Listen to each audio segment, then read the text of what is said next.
Ito, Kuya Jomar, ikaw ba may experience ka na dyan na tumakbo sa mga election, school elections, barangay elections? Sa future, balak mo ba tumakbo? Tumatakbo pa siya ako sa ngayon eh. Sa isip niya. Sa isip niya. Oh, shish! Ayun, Ikaw pagod ba na rin? ako. Grabe. Oh, ikaw bro, may tanong ako bro. Oh.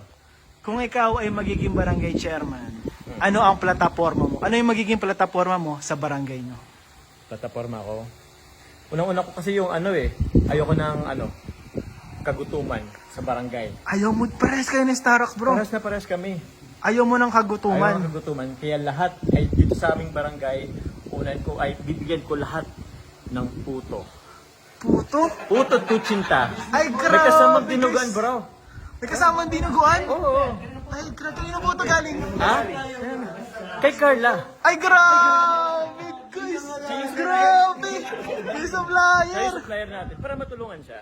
Ay, grabe, guys. Yung barangay chairman natin, ang gusto lang matulungan pala yung nagtitinda ng puto. Hindi.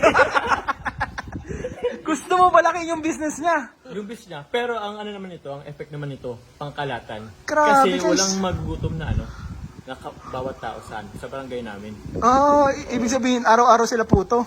Oo. Ay, grabe, ang diabetes sa barangay nyo.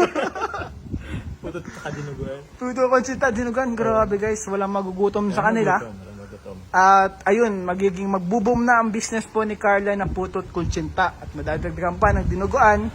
Business naman yun ni Jomar. Oo. Grabe, Din guys. kami. Tandem mo lang. Kami ang aangat na. Pero at least walang magugutom. Walang magugutom. Medyo angat lang kaming dalawa. Pero Oo. walang magugutom. Gagi. Ayun guys, grabe po ang plataforma nila. Grabe nakakahanga. Bro, pinahanga mo ako, chairman. Sige. Congrats sa inyo.